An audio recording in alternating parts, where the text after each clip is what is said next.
The bouquet waited on the counter like an admission I wasn't prepared to voice. White lilies, her favorite.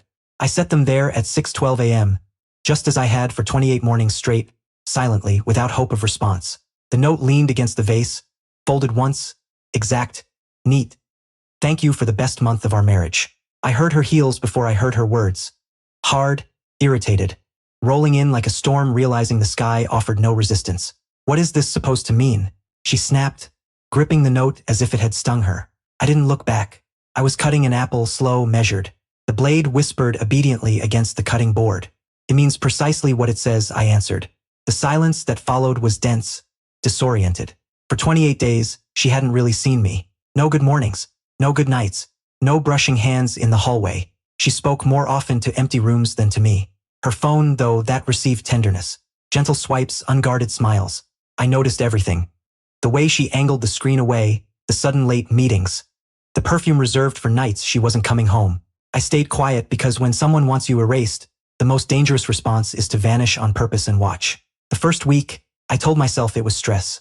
The second, I blamed myself. By the third, I stopped lying. Patterns tell the truth. People don't. Weeks earlier, she'd called me dramatic when I asked if something was wrong. You're imagining it, she said, already typing, already elsewhere. That's when something inside me shut down.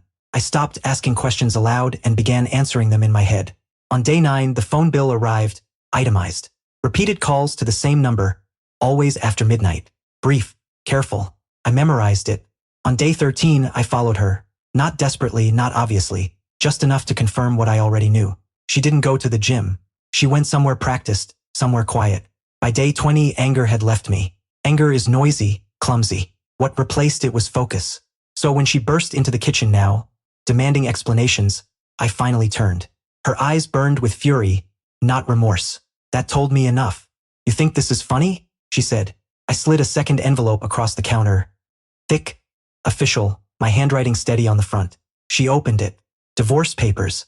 Another note slipped free, settling between us like the final move in a game she never knew she was playing.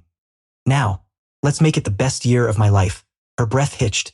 For the first time in 29 days, she truly looked at me. She didn't read everything.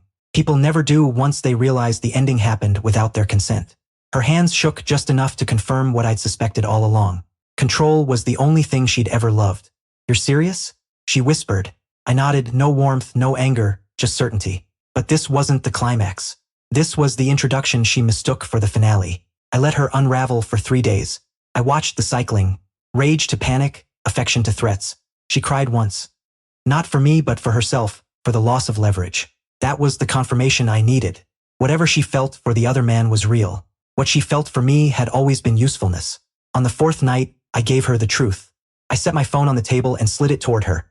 Messages open, dates marked, photos, locations, hotel receipts synced from her email to our shared cloud. The one she forgot I controlled. She stared, blinked, gave a thin laugh. This isn't what it looks like. I leaned back, folded my arms. Then explain it, I said, calm, almost indifferent. She tried. Words buckled.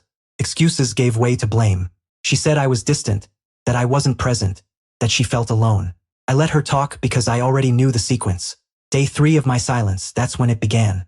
Day 7, that's when the guilt faded. Day 15, that's when she planned an exit she believed I'd never notice. I slid one last document toward her. A printed timeline, dates, times, cross-checked, exact. The color drained from her face. You've been tracking me? She asked. I shook my head slowly. No, I said. I've been observing.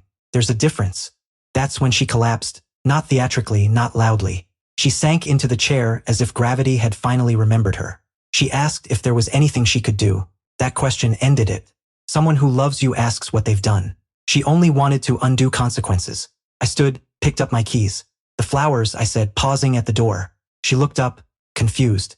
They weren't sarcasm. They were gratitude.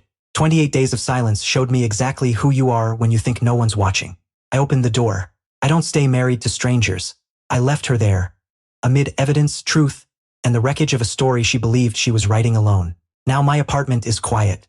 No tension humming in the walls, no lies. Just space, deliberate and clean. People ask if it hurt.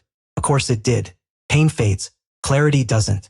And the best year of my life began the moment I stopped pleading to be seen and chose to walk away. Unnoticed, but unbroken.